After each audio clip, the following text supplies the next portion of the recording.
Hello, hello, hello. Hello. Yeah, there we go. Hi, Scotty. So,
well, welcome. Um, this is two old ladies talking. I had the image of two grandmothers sitting on a porch on a summer day, drinking sweet tea and talking about the state of the world. Right? Right. So this is going to be pretty freeform. Blanche and I have been having a lot of really interesting conversations over the 3 years that we've been together, and neither one of us remembers which one said it should go public, but we decided it should go public. So we're going to talk about a bunch of different topics, and then there'll be time for you to ask questions. So Blanche, I'm going to start. 20 years ago, did you have any idea that you would be here? Talk about that, and then talk about how you got here. Hell no, I didn't have any idea that I would be in no seminary. I probably wouldn't even know the definition. Seminary, what do they do there? Chaplains, what do they do? So no, I had no, but I believe my life path has brought me here, has been from the very beginning. Can you change the slide now, please? But what really catapulted me into Union was this, you can change it. This, in 2019, I had a truck accident driving from from Washington, D.C. back to Oregon. And to me, if you look at that truck, you would think she wouldn't be here. There's no way that I could be here, right? And I walked away with not a physical, not even a fingernail damage in my body, but I had a psychic. Afterwards, I look at it, I didn't know it at the time. I did have some kind of psychic, what do you call it? Revelation. And I became obsessed with death. And I also became obsessed with my one purpose in life is to serve. And what better place to serve than to be at Union Theological Seminary, at least to learn to serve. So that's my story, and I'm sticking to it. 3 years, I mean, when I turned 70, I'm like, oh, I'll be 73 in 3 years, so I might as well be 73 with a master's. So that's how I ended up here. What about you, Jane? I ended up here. Seminary was nowhere on my radar, nowhere. I had a long career teaching, and which I consider really a sacred profession. And I raised 3 children, and a number of things happened. I retired from teaching in 2016. I got divorced in 2017. I was spending a lot of time in Vermont with my kids, and then COVID hit. And so I was spending a lot of time in Vermont because I wasn't going anywhere else. And one night I was sitting in my house and I was knitting a baby blanket because I was knitting a lot of baby blankets during COVID because women were having babies and they were lonely, and I thought, let's send them home with a homemade baby blanket. And so I was knitting like crazy.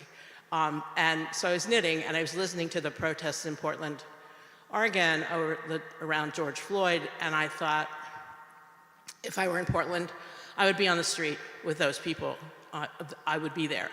And then I thought, I mean, and you have to imagine, and some of you have heard this story, but you have to imagine there are 2 sets of thoughts going on in my head. And one is, I would be on the street with those people, and then it was, but it feels like the tools that we used in the 60s and 70s aren't working. People need new tools. And then it was, no, I think I need new tools. And at the same time, it was, you have 20 years of life left. What are you going to do with it? Knit baby blankets? And literally this cartoon light bulb went off in my head that said, apply to union. Now, all I knew about union was that it was in New York, it was liberal, and Bonhoeffer had been here. That was all I knew. And I didn't do any more investigation. I just went, okay, I guess I've been told what to do. And so I lived with it for a couple of weeks, and then I began trying it out on my family and friends, and they all went, yeah, that's what you should do. I was like, okay. And so I had no idea what to expect. I just took a leap. And I had lived in New York in the early 60s, before the World Trade Towers were even built. But I hadn't lived here since then, and I just thought, okay, I'll live in the dorm and we'll see what happens. And so what happened was incredible. What do you think, Blanche? Was it incredible for you? Yeah, especially someone who didn't really know what a seminary was. I think coming to Cornell West class was and seeing the Black Women's Caucus, or the Black Caucus that was here, was a major draw where I wanted to come, and I applied. So by the way, me and Jane were going to color our hair. We were. Bright colors, but we didn't get around to it. But anyway, I just want you to imagine us with colored hair. Blue. Purple. Okay, so we're going to talk about what we have in common. No? Yeah, but I did want to say that we met in Cornell West class. And I walked into class, and there was this very interesting looking woman sitting at a table, and I thought, okay, I'll sit next to her. And that's what happened. And we've been friends ever since. And so, but we also are incredibly different. And take it from here. So the point of this talk for me is to speak to economic differences. Can you change it now? Is that the one? Yeah. So I find it hard as a raised poor Black person to speak my piece when conversations from people with privilege come across. And I found that with Jane a lot. And I became more and more comfortable because Jane does come from a system of wealth. And I come from a poor, raised poor, not even working class, welfare class environment, and I was at a point where I would push it down. You know, you would come, people, I would be sitting in a room and people would be talking about their fucking heritage and where in Ireland they came from, and I would get so frustrated. And I still do. But now, between me and Jane and another white friend who's privileged, I've begun to stop pushing it down and say, well, your mother may have graduated from Harvard, which was an accomplishment. You know what my mother did for a living? She cleaned Jewish people's floors. And that's extreme shame, and all I knew to do was to just push it down. And as the screen says, so comparison kills joy. And my personal journey, I think, has a lot to do with learning how to be grateful for what I have and what I have been, and as well as comparison kills joy. I don't know if I can overcome it. It's hard. It's constant. It's constant. Well, I think that the understanding that comparison kills joy is really important because, I mean, I look at your mother and I think I see somebody incredibly strong. She journeyed from the South to Detroit with a child, went back to the South. I mean, that takes incredible courage and incredible strength, and she didn't have any resources to do that. You know, and so I'm just in awe of somebody who could do that. And sure, I grew up with certain kinds of privilege. I did not grow up wealthy, particularly. My parents never had any savings. You know, it's a long and complicated story. But one of the things that I consider, well, there are a couple of things where I feel I'm incredibly privileged, and one was the understanding from very early that higher education was critical. That is not a given in this world. And my mother was the first person in her family to go to college. But I also feel really grateful because my parents gave me a background of being concerned with the social conditions in this country. And so from very early on, I remember a conversation with my mother about lynching when I must have been 7 or 8.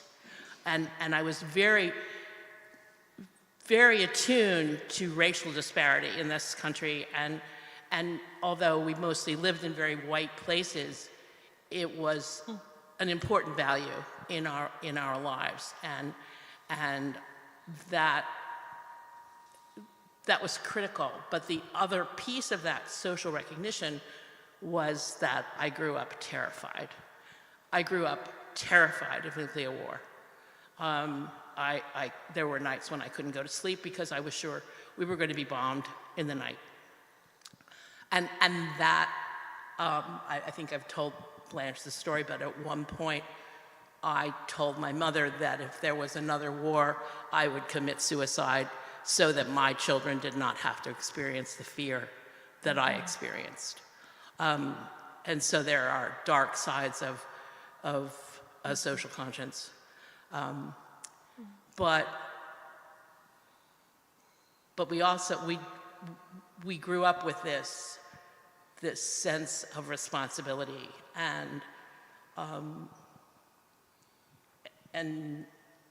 I also, I mean, the other thing is that we come to our circumstances not through our control. I mean, we end up where we are, not because we have any control over it. So it's luck, a lot of it. But tell me more about growing up in Detroit. So I grew up in Detroit, Michigan, and I may cry during this because it was, Jane and I were preparing for this, and we were talking about trauma, and all I remember is trauma after trauma after trauma after trauma. Everything from worrying about will the insurance man come? Will we have insurance? The man came to our door to get his insurance money each month. The man came to our door to get the rent each month. That was real. And worrying about food. But at that time, we got commodities like canned beef or whatever they gave us and canned cheese. The government gave us. But I was in constant trauma. And I always felt like I didn't deserve, because we were poor. And it was like we had done something wrong.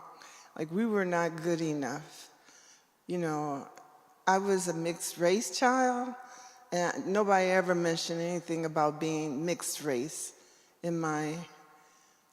nobody knew anything about being mixed race. All I knew was my hair was long and straight, and my skin was light skin, and they thought I was better, and I thought I was better. I remember going to the hospital to get medical care. My mother we knew when we went it was called Receiving Hospital, and we would sit there until 2 in the afternoon to get to see a doctor. Our lives we're supposed to talk about our commonalities, but we were also, Jane's life was so different. You know, I was around alcoholic men. I was always afraid of getting raped. I have been touched. My body has been touched. When my uncle died, I would not go to his funeral because he had touched me. My body, you know, I didn't know much more than that.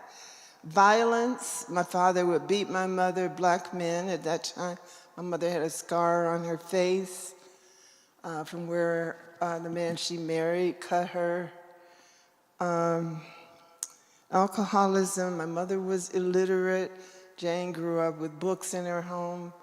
That's a really important difference, to not have books in your home. If I were to describe my mother, I would do that pose of the thinker, because she constantly worried. That was her life, was to worry. And a lot of that has been passed on to me. It's a generational trauma.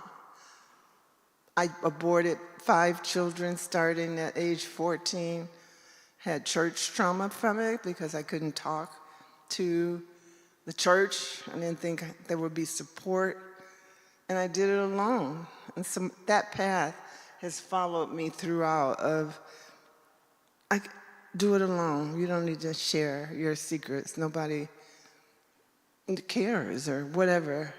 And that pattern was set from economic. If you trace it back and back and back, it had a lot to do with economic depravity. And I was just saying to Blanche the other day, I do not share that generational trauma. And there were, I didn't grow up in necessarily the most, an imperfect household by any means. But one of the things that Blanche and I have talked about a lot, well, there are a couple of things. I mean, we share the fact that we both had abortions, and I don't know whether yours were legal or not, but mine was not. And that was a whole question. It was in the 60s, but we both have kids, and we both made the decision. I did not do it with all 3 of my children, but I took one of my children out of school and homeschooled him. He has not had any formal education since 6th grade, and he is probably one of the best educated people I know. And you chose to take your children out of school too, and I think that this is such a wonderful piece of common ground. And talk about that a little bit. Well, I just believe schools damage kids, bottom line, no question. Debate me on it. They fucking damage our children. And I wasn't going to be a part of it. I felt like they're born with a thirst for knowledge and a curiosity, and only I, as their mother, could foster that. Schools killed it. And I feel strongly about that. And I do too. I mean, I used to somewhat facetiously say this, but I think it's absolutely true, that our school system in the United States is created to create cogs in the capitalist wheel. Yes. And it's based on 19th century thinking, and with very few exceptions. But at one point, I took my son out of school when he was 13, and when he was about 18, and he'd gone off to be a ski racer, actually. But I asked him if we had done the right thing, and he said, "Mom, I would either be dead or in jail if you had not taken me out of school." And so I think we both are really proud of what we've done as parents. And that's a real important common ground. Especially a black boy in America. I knew his energy, especially my son. I just saw these kids sitting in chairs, and all the teachers could say to them, well, sit down and be quiet. Sit down and be quiet. Sit down and be quiet. That's not education. No. To me, it's not education. No. So anyways, yeah, we did it. We did it differently. Jane had money. I didn't. I was a single mom. But I just told them, they visited the bank in the neighborhood. They read what they wanted to read. They learned what they wanted to learn, which is about what we always do anyway, even in this institution. Y'all can read all the books you want, but to me, you only retain and learn what you want to learn. Oh, absolutely. We all. It's yeah. My son really was not a huge reader, and I used to trick him because we'd be reading a book that was really exciting, and then I'd say, "Oh, I'm sorry, honey, I have to stop here and go get dinner," and I'd stop at a cliffhanger, and I'd say, "You can read it on your own if you want, or we'll come back to it later." And sure enough, he went off and read on his own. I think there's one more question. And what are you taking away from your union experience? I think my vision of God has expanded, but I also think my main question, if I were to do a dissertation, is, are black people cursed? And sorry, but it's obvious that our 250 years in this country have been dismal and sad. So I'm taking away some incredible friendships. Yes. And I am so grateful for Blanche, and I'm grateful for being here. And really, I did not know what I was getting into when I sent off my application. Yeah. But I think it's just so important to take leaps, to Yes. go, to trust Yes. the spirit. So we have about 10 minutes where people can ask questions if you want. Anybody?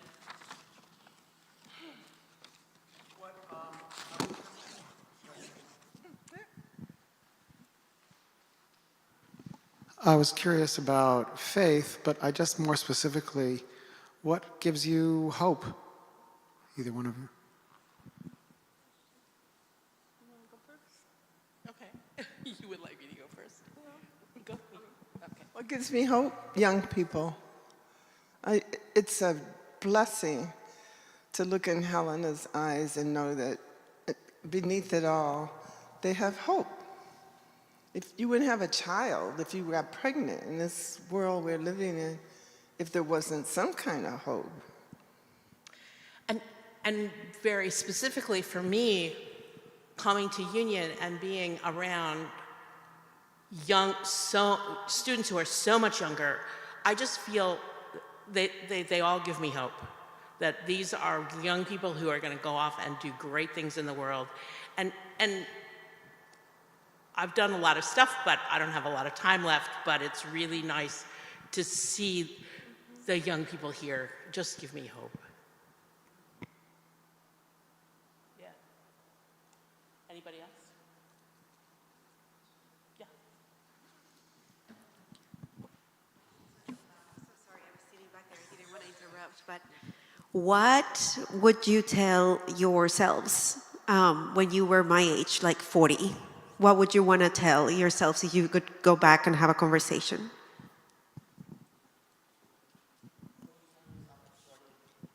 That you know now. What would you could go back, what would you tell yourself at 40? It's so funny because I'm losing my hair. I think in one ear. But we both describe ourselves as bionic women. We got all kinds of devices in our bodies that you can't see, but they're there. Excuse me. If you want to know more, I'll tell you. But anyways, what would I tell myself at age 40? I had children at age 40, and I was so hopeful. I mean, I never even imagined that my children would be in this world like this. I wonder, and sometimes I tell them, would I have even had children if I knew this was the world that they would be faced with? So, At 40, well, I went back to school when I was 40. It seems to be a pattern, you know, go back to school. No, I very much, there were a number of things. I was teaching part-time, and I knew that one of my friends who was teaching full-time at the community college where I was teaching was going to be retiring, and I knew I was not going to get her job if I didn't go back to school and get a degree in English, because I already had a degree in education, but that wasn't going to work. And so I went back, and I decided that if I was going to go back to school, I was going for the big degree. And I started my PhD at 41. And I recognized that if I waited 10 years and didn't start till I was 50, I was going to be very angry. I was going to be just an angry woman. And so I was immersed in that study during the 80s, but I was also raising 3 children, and had a husband who was rarely home, and God knows how I did it. I think what I would say to myself at 40, looking back, I would say, cherish the energy you have when you're 40, because you lose it. Because we get old and tired. And so yeah, appreciate the stage where you are, I think.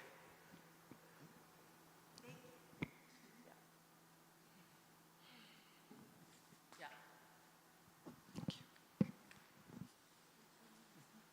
First of all, thank you too, so with like sharing your vulnerabilities and those stories.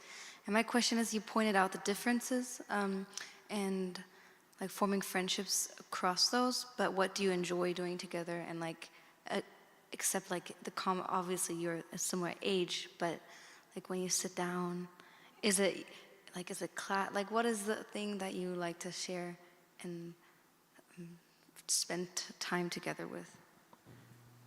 Well, I can answer that, and Blanche can too, but I think that part of what made us think about this chapel was that almost from the very beginning, I think, we have been able to talk to each other really candidly about the big questions of race and money and privilege and accept each other for really who we are. And that all of those things are important and play into our backgrounds, but also there is an essential connection, I think. And I think whatever it is, the button you push, the thing that bothers me most with Jane's privilege is the privilege she's able to gift her children with. And so I get triggered by that all the time. In fact, I thought she was, she does a Facebook, and I always thought she was posting her kids' accomplishments. She has kids who have accomplished great things. My children struggle. And so I think we talk about politics and the hopelessness. We do, but, And and I think one of the things that perhaps we haven't talked about, I mean, I never post pictures of my children on Facebook, so just so you know. But my children have had different struggles. They, you know, my youngest child came out as non-binary about 7 years ago. In their late 30s, this is a struggle. It was a huge struggle and looking back on that, their childhood. In fact, I said to them the other day that I'm amazed that they didn't indulge in self-harm because of it, because we were living in Wyoming, which could be the reddest, most homophobic state in the country, and I was grateful when they said to me that they had a supportive family and that saved them. But that was a huge struggle, and I look back on it and I feel guilty because I did not see it as, I mean, I saw some of the struggle, but I didn't see the whole thing. I didn't have the vocabulary to talk about it. And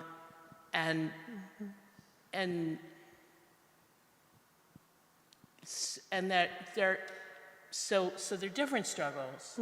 And yes, I have not suffered economically, but there are different struggles. And we look, I'm sure that both of us look back, absolutely look back and go, oh God, what did I do to my children? we fucked them up. You know, there's a wonderful poem by the English poet Philip Larkin who starts out, oh God, I can't remember, but anyway, it basically says your parents fuck you up. That's the poem. Y'all fucked up? Yeah. But I think the other thing that we've both the conclusion we've both come to is that mothers do the best they can with what they've got. No mother starts out thinking she's going to be a bad mother, you know, really. And so we can forgive our own mothers for the things they've done to us, and we can hope our children forgive us. So it's 12:34, and you guys probably want to go to community lunch.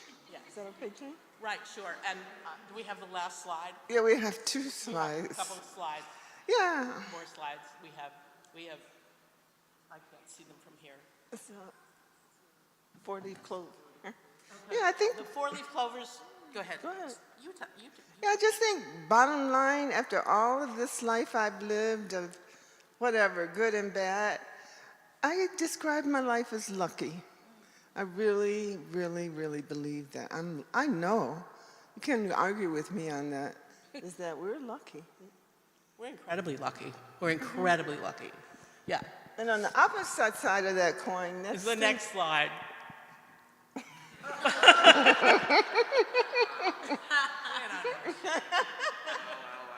Yeah, like sometimes people come to me like, I'm gonna, Blanche, what do you think I should do about this boyfriend? I'm like, I don't have no boyfriend.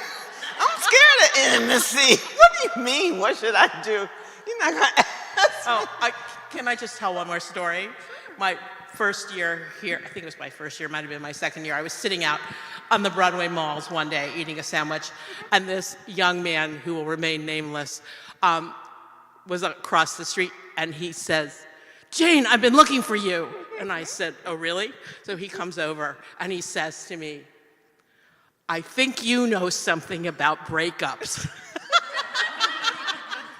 That cracked me up. I said, yeah. So he was 23 years old and suffering from his first breakup, and I told him two things. Be sure that you know what you want and get a good therapist.